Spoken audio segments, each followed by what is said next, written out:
Nobody prepares you for the moment you realize you're on your own.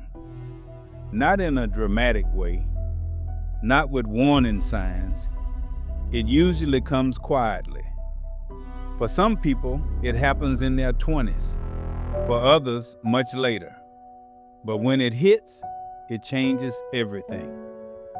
There's a story from Cleveland, Ohio, about a man named Aaron. Aaron worked at a manufacturing plant that had been in his family's life for generations. His father worked there. His uncle worked there. Everyone believed the job was safe. One winter morning, the company shut down. No long speeches, no emotional goodbyes, just a notice on the door. Aaron went home expecting support, advice, help, a clear path forward. What he got instead was silence. Bills still came, friends were busy, life didn't pause. That's when it hit him. Nobody was coming to save him. Not the government, not his friends, not motivation, not luck. And that realization hurt. Most people fear that moment because it feels lonely, it feels unfair, it feels heavy. But here's the truth people don't tell you. That moment is not a curse, it's an invitation. Across the ocean in Birmingham, England, there was a woman named Ruth. Ruth spent years waiting for things to line up, waiting for confidence, waiting for permission, waiting for life to become easier. It never did. Her turning point wasn't success, it was exhaustion. One night, sitting alone in her flat, she whispered something that changed her life. If nobody is coming, then I have to become the one. That sentence separates children from adults, dreamers from builders, hope from power. The moment you stop waiting to be rescued, you start learning how to stand. And standing is where strength begins. After the realization comes the hardest part, responsibility. Because once you accept that nobody is coming, you lose the ability to blame. And most people would rather suffer than take responsibility. In Phoenix, Arizona, there was a young man named Isaiah. Talented, charismatic, always almost there. When things didn't work out, he blamed the system, the economy, his upbringing, his timing. Until one night, after losing another opportunity, he admitted something painful. I've been waiting for a break instead of building discipline. That's the struggle nobody claps for. Waking up when motivation is gone. Showing up when nobody is watching. Doing the boring work when no reward is promised. Across the border in Ontario, Canada, a single mother named Claire faced a similar moment.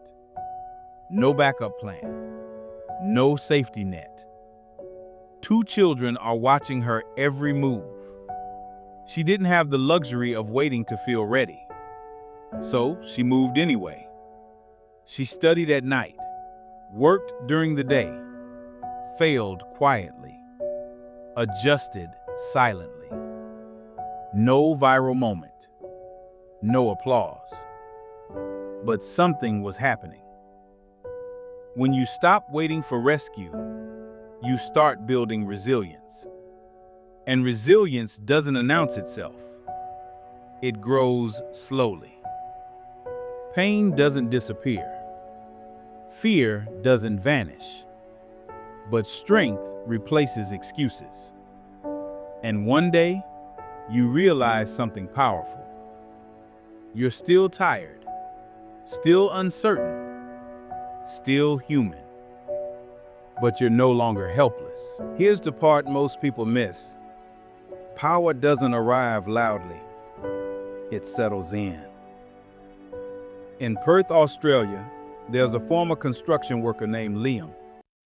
After an injury ended his career, everything collapsed at once. Income, identity, confidence. For months, he waited for healing, for help, for direction. Then one morning, he stopped waiting. He didn't know the full plan, he just knew this. If nobody was coming, then his daily choices mattered more than his feelings. So he disciplined his mornings, his time, his habits. Slowly, life responded. Not with miracles, with momentum. That's the truth. When you stop waiting to be saved, life starts responding to effort. Not immediately, not emotionally, but faithfully. This is where real power lives. Not in confidence, not in talent, but in consistency. You don't need to feel strong to become strong. You need to act responsibly long enough for strength to form. So if you're listening to this and feeling overwhelmed, good. That means you've arrived at the doorway where excuses end and ownership begins. You're not abandoned, you're being entrusted. If this message reached you, let it sit with you. Turn on notifications so you don't miss the next conversation. Follow this podcast because growth doesn't happen in one moment. It happens through repetition. And if someone you know is still waiting to be saved, share this with them. Nobody is coming. And that's exactly why you're becoming powerful.